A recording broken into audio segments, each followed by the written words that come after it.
Hi everyone, thank you for joining us today. My name is Inga and I'm a content developer at Zealed, and I'll be your moderator for today's webinar. It's important for businesses to stay up to date and relevant about their customers, competitors, and the industries they're in. That's why we're sharing how to get your digital marketing for the next financial year sorted. Our speaker today is Tom Griffiths. He is a senior digital business strategist at Zealed, and he'll tell you all the steps you need to get your digital marketing set up for success. Here's a quick run through of how the webinar will run today. If you have any questions, you can message us in the chat mode or the question mode in the panel to the right. You can also message me or the speaker directly if you want some privacy. If you would like to speak to us, you can press the blue button that says request to speak. And if you miss anything important or if you were late to the webinar, don't worry, everything is going to be recorded and a link will be sent out to all the attendees afterwards. Now, the Q&A session is only at the end of the webinar, but if you'd like, please tell us what industry you're in and one thing you struggle with about digital marketing. And currently we're running a free offer, which is a free online strategy session for all the attendees of the webinar. You can use this time to consult on any concerns you have about your business and its digital marketing strategy. Ooh, and I'll make that offer available now, sorry. Give me a second. And there we go. So you should be seeing a pop-up now. If you don't see it, please let us know in the chat mode. Ooh, sorry. Yep, so without further ado, here's Tom to tell you everything you need to know about getting your digital marketing sorted for the next financial year. Well, thanks, Inga. Yes, so the picture was a little old, wasn't it? That was 5 years ago. Aged a little, got a beard and all. But yeah, still the same person. And yeah, we're going to talk about a pretty exciting topic today, and that's about getting your digital marketing sorted for next financial year. Now, this graph is a little small to see, I'm sorry. It's probably worth screenshotting this and blowing it up, or if you want, request this and we can send it out to you. It's a pretty important piece of information here, which really what I wanted you to take out from this piece here is that there is a pathway, there is a way forward. If your business, if you identify your business to be perhaps in that foundation stage or intermediate stage, please realize that where you are now and the way in which you're working with your current digital marketing doesn't need to be the way it stays. There is a pathway forward up through from foundations to intermediate to advanced and mastery. Mastery would be where you're looking at doing lead nurturing, advanced marketing. All your systems are fully integrated as far as they can be, and things are really humming for you, and you're tuning through a lot of sales. So that's where I guess everyone wants to be. I just wanted to give this to you here so that you realize that there is that pathway forward. All right, so why do we do this? Why do we want to create a digital marketing plan? Why do we want to think about what's going forward? Well, we want to move and progress through those stages because that means that we're becoming more and more efficient and we're making it easier for people to do business with us. We're dealing with super connected consumers, as it says here. Well, I think consumers these days are just constantly plugged in. Don't think we now with the likes of COVID and what's done there, I don't think that people really disconnect that much from the digital sphere. And that is what the stats are telling us. And it used to be just a certain age group between sort of 18 and 60. And then both sides of that, there was fall off. But now we're talking a full range of consumers from 16 being sort of the more younger that may have the ability to spend money, all the way through to your 80, 85 plus who are buying online still after COVID. They're still buying online, they're using e-commerce and so on. So what it means is that consumers just don't have the choice of the shops within the high street anymore. They have the choice of the shops that they have found within Google. So what does this mean to you? And how do we make sure that you stay and remain relevant? And of course, are found when people put in those little micro moment search terms. Well, we need to create this digital marketing plan, this document that contains digital marketing goals, strategy, and detail that will give you a course of action for this next financial year. And I know we're into the financial year. It would have been good to perhaps do this before the financial year started, but here we are, and it's still time in the year to be able to do this. And it will help you do things like set goals and create a solid strategy to achieve those goals. It'll differentiate you from your competitors because it's a snapshot of where we are now, where your business is now, and it's a way of looking back to where you've come from as well, but also looking forward to where we need to be, and who is it around you, and what are they doing, and how do we find that niche. So it's very important. How do we gain insight on consumer behavior? And that consumer behavior has changed drastically over even the last 6 months. It's changed in a big way. People are continually jacked in, like I say. And so we need to make sure that we're even more on point when it comes to digital marketing. And we need to be able to manage your budget. Obviously, everyone has a budget, and we must manage that and track progress because, well, if it's not going right, we're just wasting that budget perhaps. But if it's going well, do we want to increase that budget? Where are we tracking? And of course, we need to establish some short and long-term goals for the year. Usually broken down into monthly, quarterly, and yearly goals. Right, so what's the first step? Well, the first step is to create a buyer persona. Well, what the heck is a buyer persona? It's what your client looks like, who they are, and what makes them tick. So we need to understand our customers. We need to be able to identify them. You may say, well, I did this before when I started my business. Well, how long ago was that? Was that 5 years ago, 10 years ago? Time flies, right? I remember doing this when I started my business.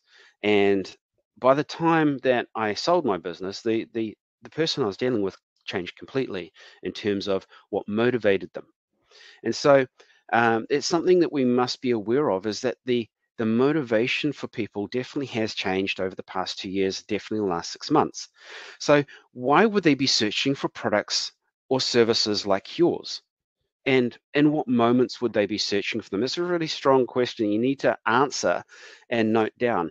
And when you're looking at these buyer personas, think of it from the client's perspective or the customer's perspective, not your business intra perspective. It's really important to understand their motivation. What language are they using? Not your business sort of phrases and acronyms, but how would they phrase those things that you do or sell, and how would they phrase that in a keyword match when they type into Google the string of keywords? What would they be typing in there to find your products and services, or like products and services even? So it's really important to be thinking of it from the client's perspective. And what questions might they have at that really early stage? Because what people do is they go through a process of the micro moment, which is, oh, I wonder where I can get, do, know, or buy a product or service or event, whatever it may be. And then they go through a phase of investigation. That investigation phase is really becoming quite distinct and shorter than what it was. So we really need to be on point there. But what questions might they have, and how can you answer them really quickly? They're going to come with fears and objections and concerns and things. We need to be able to overcome those really quickly and have that presented. These concerns and challenges have changed over the past 2 years. For instance, it may be that their concern is COVID, obviously, being one of the major concerns in the world right now. And it may be something that they need to know right off the bat, that you have some sort of contactless delivery. That might be a concern and a challenge to them, and a hurdle for them doing business with you. So we need to start mapping out what these buyers are, these buyer personas, and we need to know such things about our customers, like their age. What is the age range that wants to buy your product? It may be age specific or gender specific. It may be location specific. That location may not be just New Zealand. It may be Australasia. It may be the Western world, or it may just be Tauranga. What's their job? Or is there a certain element that deal with you only?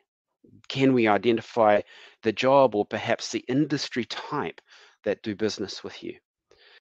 Do they have any particular interests or hobbies that would mean that they would be interested in your products? And it's not just specifically your industry, it could be associated hobbies or interests that mean that they could be a potential target. Do they have any preferences? What is their work and income? Are they a tradie more, or are they more sort of middle income earners? What do they look like in terms of their spending behavior? And what is their digital media consumption and behavior? Well, we know those at the lower end of the spectrum who may be after the fancy clothes, maybe the RPM type clothing brands and things like that, are going to be more at the 14 to 25-year-old age bracket. If you're selling parts for pumps and things for pools, of course, you're going to be looking at a different age range and media consumption altogether. They may be less connected, but still the need to be in that space is vital.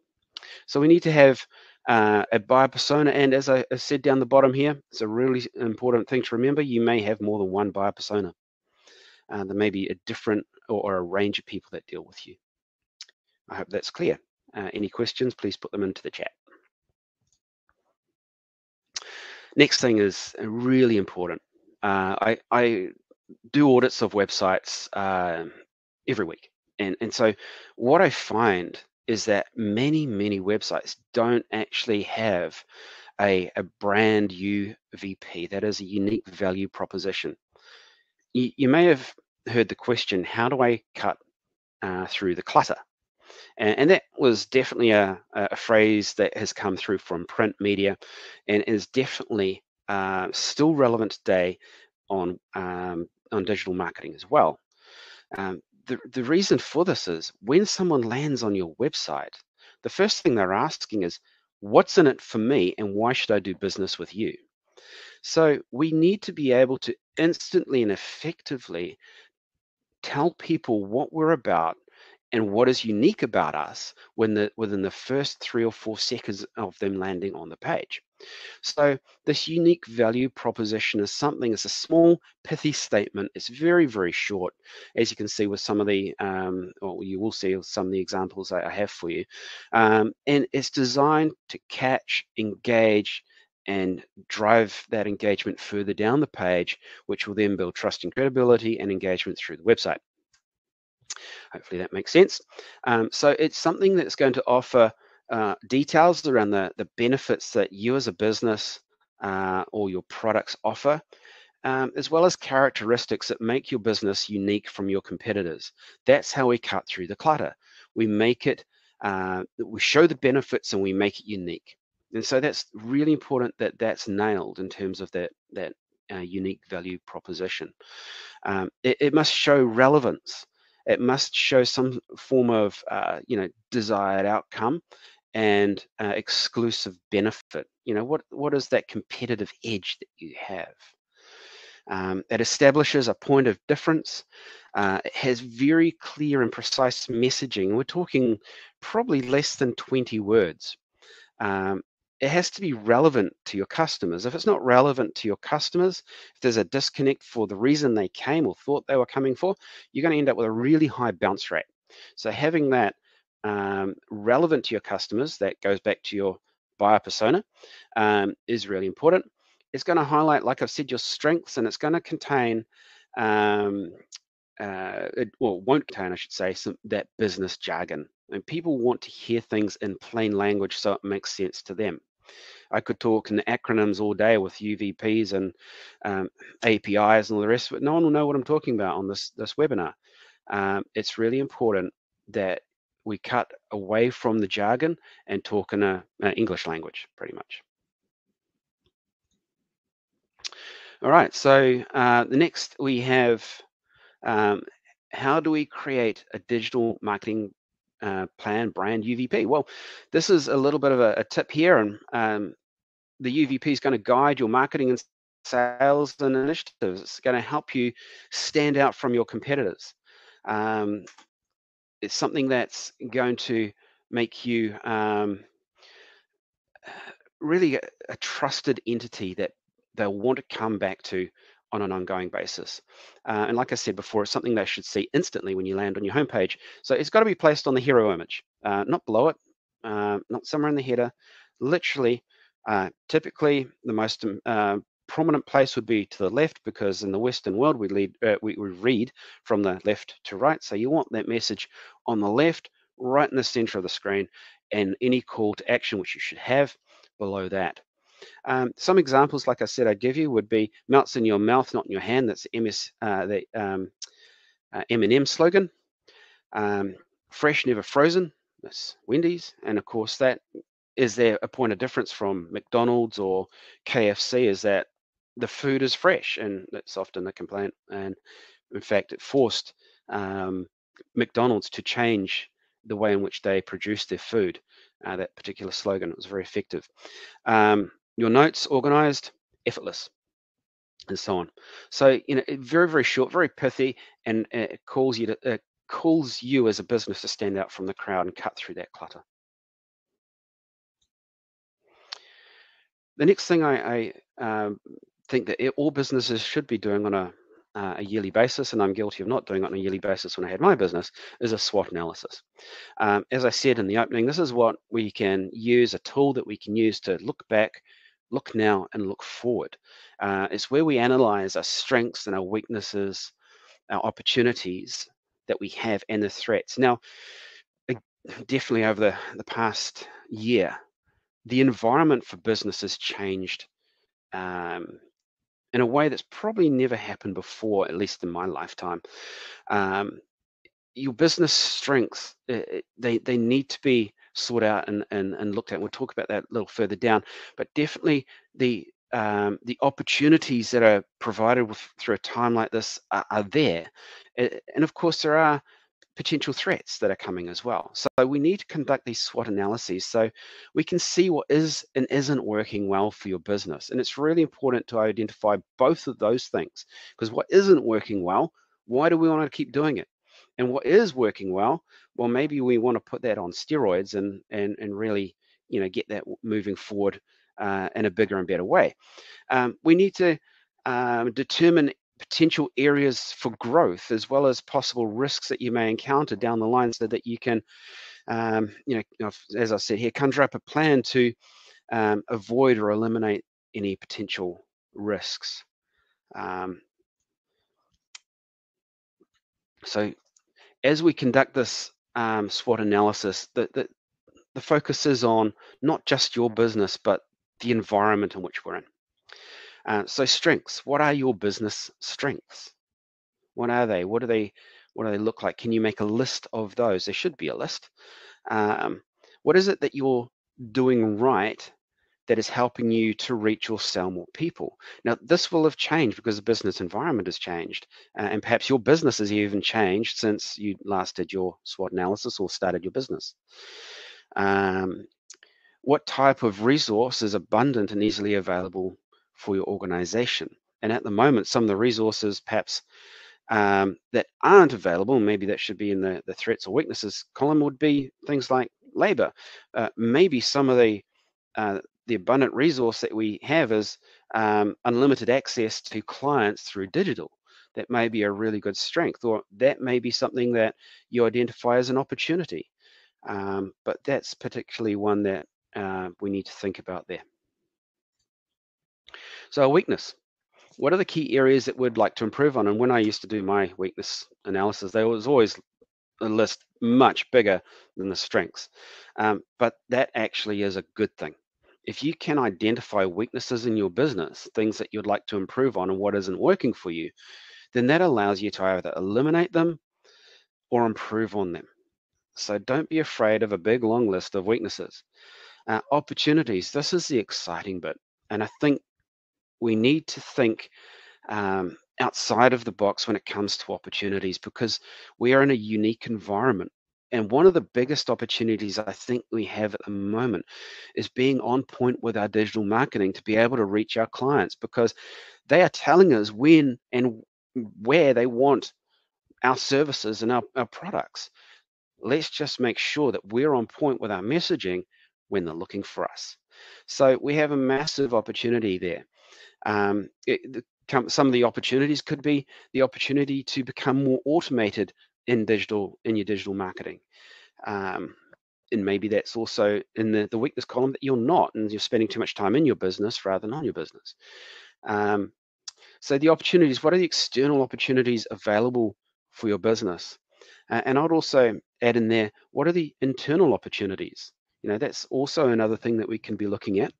And what digital strategies or platforms can you potentially use? And so that's where we look at, are you perhaps on the right platform? I know of a company who has currently a lead generator website that's looking for inquiries on particular products, and they've identified the fact that they actually need to move to an e-commerce platform. So they are going to be replatforming, and basically it's quite a shift in strategy for the business, but because of the change of environment, they're moving their business to e-commerce because that's where people currently are at. Threats. What are those potential issues that may arise while running your digital marketing campaign? It may be that you just don't have the time to process things. There are companies like Outrun that have the ability to provide you with a virtual assistant that will allow you to free up time and carry on. So things like that. Identifying threats allow us to identify solutions. So what is your competition doing? This is a big one, because things are changing, like I said, and so your competitors are probably shifting as well. So what are they doing? And can their digital strategy potentially harm you in the future? That's a really important thing to think about and identify, is looking at your competitors. Okay, so once we've got all that, we should be able to identify areas that need to change within our business. So in doing so, we need to really set these SMART goals. We need to set goals, and we'll talk about KPIs later, key performance indicators later. But setting short-term and long-term goals and time-bound targets for those goals will help you to achieve real change within your business. So SMART goal, as you probably heard the term, a SMART goal, it's a goal that is specific. It has a clear and concise outcome. It's measurable. You're able to actually measure. And one of the beauties with digital marketing that I love is the fact that everything is measurable, even down to where did someone come from when they clicked on the ad, and where did they go within the website. We can track that whole pathway. So, yep, we need to make it measurable. It needs to be attainable. There's no point in setting a goal that's just unattainable. It's just, well, one, it's pointless, and two, it can be demoralizing. Relevant. How does it align with your company's vision? So, and the company's goals, of course. It has to be timely, it has to be time bound, the acronyms say, and it's so true, that there must be a time frame set for achieving the target. So it could be that you've identified that the environment has shifted, and you need to start selling perhaps more with Google Shopping and display ads for more brand recognition and instant access to products. That could be one. And so we're going to lift sales by 10 units a month, which is a goal that is attainable. Say you're selling 150 a month, 10 would only take it to 160, so it's going to be attainable. It aligns with the vision, and we're going to do that, or look to achieve that within a 6-month period. So it's time bound and it is specific. So that would be an example there of a SMART goal.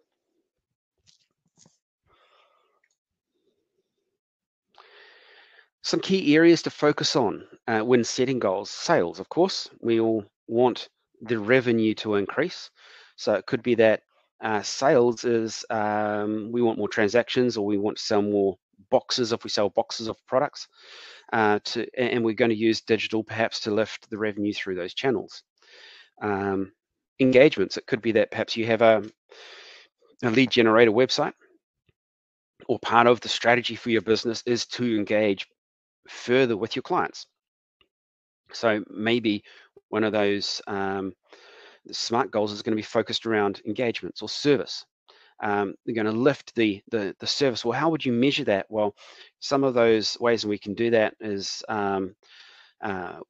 with surveys and things. I'll show you a few examples down below as we get to it. But setting service goals may be a really great way, of course, improving your brand, because people have a strong brand experience. We can then chase them for reviews, and those reviews are highly sought after, especially the Google reviews. Optimize spending. It may be that we're overspending in an area, underspending in an area. A lot of people, when talking about things like CPC or click budgets, so cost per click for, say, AdWords, display, and all those lovely companies that allow us to advertise on their platform, but they request that we pay them $1 or 50 cents per click.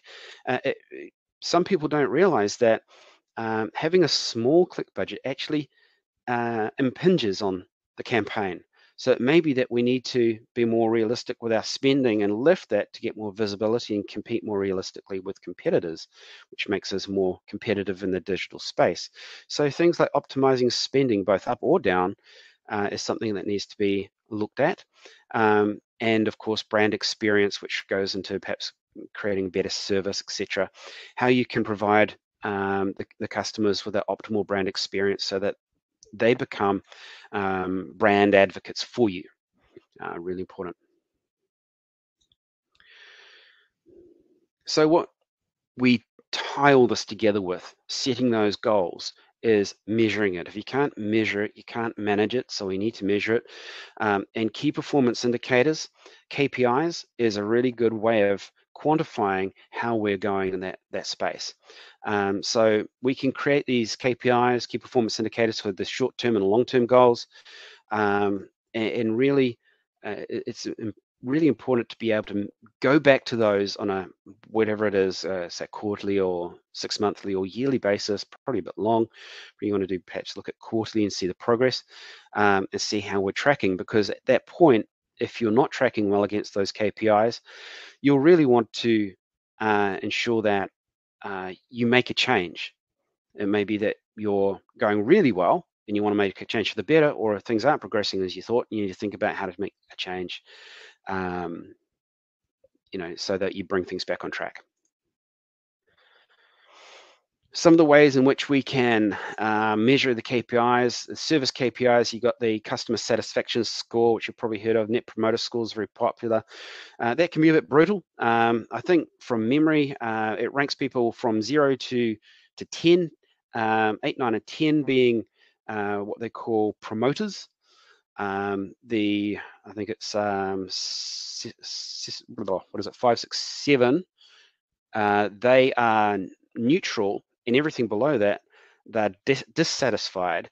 And so you end up sort of ranking everything in that, and it comes out with either positive or negative promoter score, as they call it.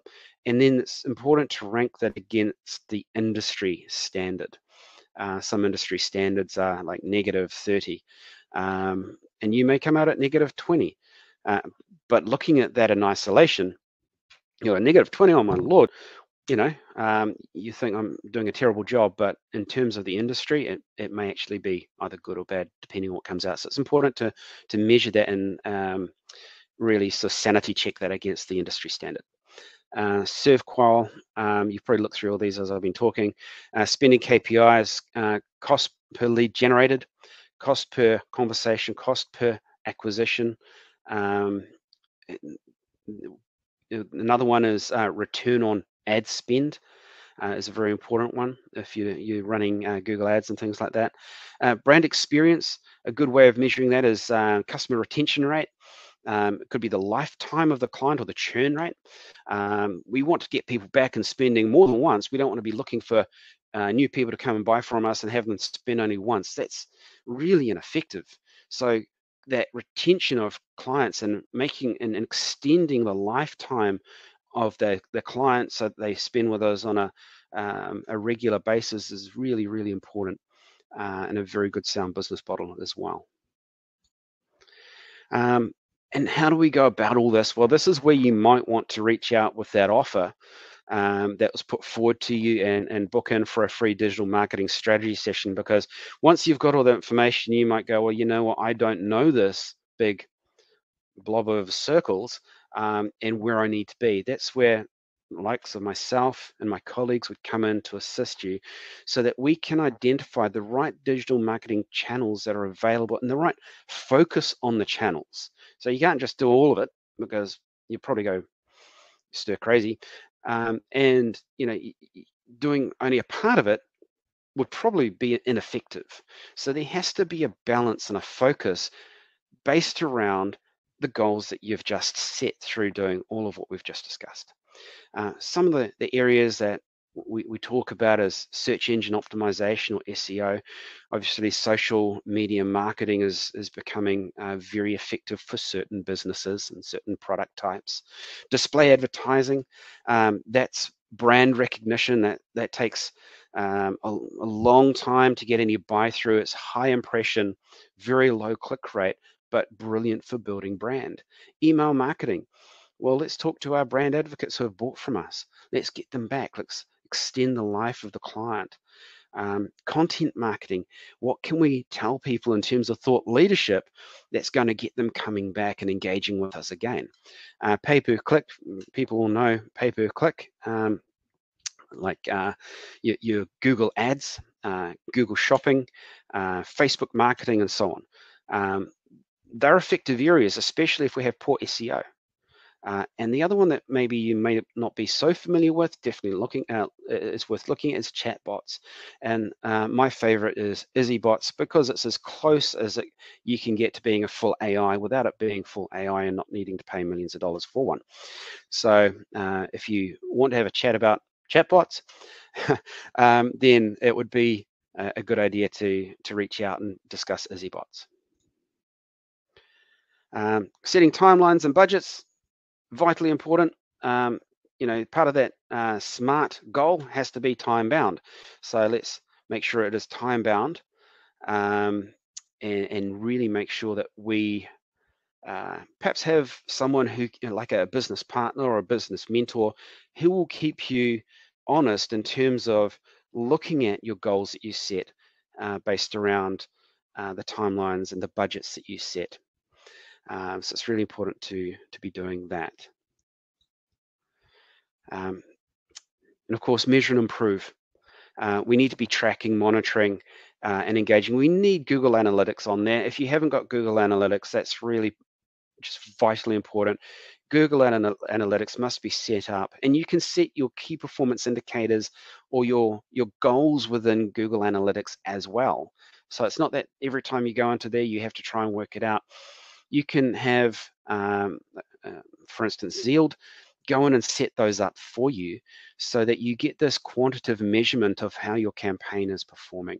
You can compare results by date range, and really see, how did you track? How are you tracking last quarter to this quarter? It could be last year against this year, and see how things are going.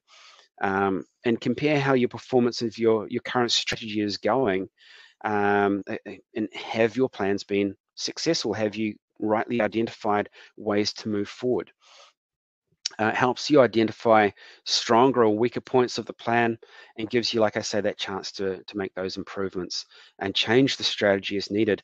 There's no point really in making a strategy and finding halfway in that it's not really bearing fruit.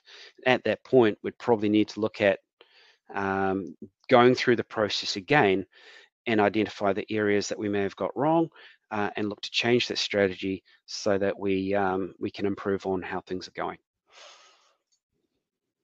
So here's an expert tip for you. Obviously, build a digital marketing plan. It's what we've been talking about. It's one that you'd need to create a budget for, I feel, once you've got your plan, and that may be where the likes of myself as a senior digital business strategist would come in. We can sit down, run through the plan together, identify areas that we need to do and work on, and come up with a budget for you that may be what we call MVP, or what we want to do now, and then any further and future projects that are going to help us reach the goals from there. So that is my expert tip for you.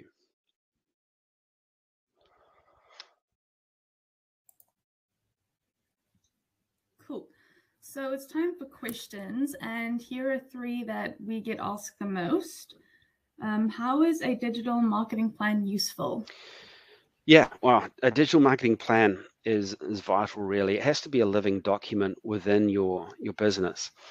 And it's useful, like I say, because that's where you take essentially the external internal environment of your business. You're looking at the strengths, opportunities, weaknesses, and being able to make a pathway forward. Here in Zealed, we call them rocks. So we have quarterly rocks and yearly rocks, and those rocks become almost gospel within the business, so that all of us know what the rock is. We've got various different rocks, 1, 2, 3, or 4, and we work towards those goals. It becomes a living and vital document for the business. Yeah, cool. Second question, why is brand UVP important? Oh, yeah, cutting through the clutter. Brand UVP is vital. Like I say, it should be the first thing that someone sees when they land on your website. It should instantly engage and give them a reason to stay on the page. If it isn't achieving that, if you're looking at your stats and going, oh, why have I got a bounce rate of 70, 75%? Well, I would say that there could be various reasons, but one of the bigger reasons would probably be that there's either a disconnect with the UVP, or it's just not engaging. People perhaps seeing a mismatch and so on. And so you really need a strong, unique value proposition. And again, that's where you probably want to reach out to a digital marketing expert for assistance in that space. Yeah. And look, it's a small change. It's an important change, but it can be a small change and a vital change to make that will increase that engagement. And our third question is, what are the benefits of buyer personas for people and their companies? Say that again, sorry? What are the benefits of buyer personas? Yep. So what are the benefits of buyer personas? The benefit of the buyer persona is you identify basically digitally who it is that does business with you. And it could be that you've identified that you now have more than one buyer persona, and perhaps you didn't realize that in the start and weren't reaching out to that new persona. That gives you a new avenue that you can look to reach. So running those buyer personas is vital. Yeah. It looks like we haven't got any other questions for this session, so we'll wrap up. And I'll turn Not a problem. Yeah. Must have been concise and to the point. Yeah, that's always good. Yeah, absolutely. Well, thank you, everyone. Yeah. Cool. A quick reminder about the free online strategy session, as this is the last chance to sign up before the end of the webinar. And it'll be on until the very end. Our next webinar on April 27th, in a couple of weeks, will be about how to create a compelling About Us page for your website. Since that's such a long way away, in the meantime, you can access our full range of past webinars in our online webinar library. We hope you've gained some insights and some new ideas to fuel your next digital marketing plan. Thank you for coming.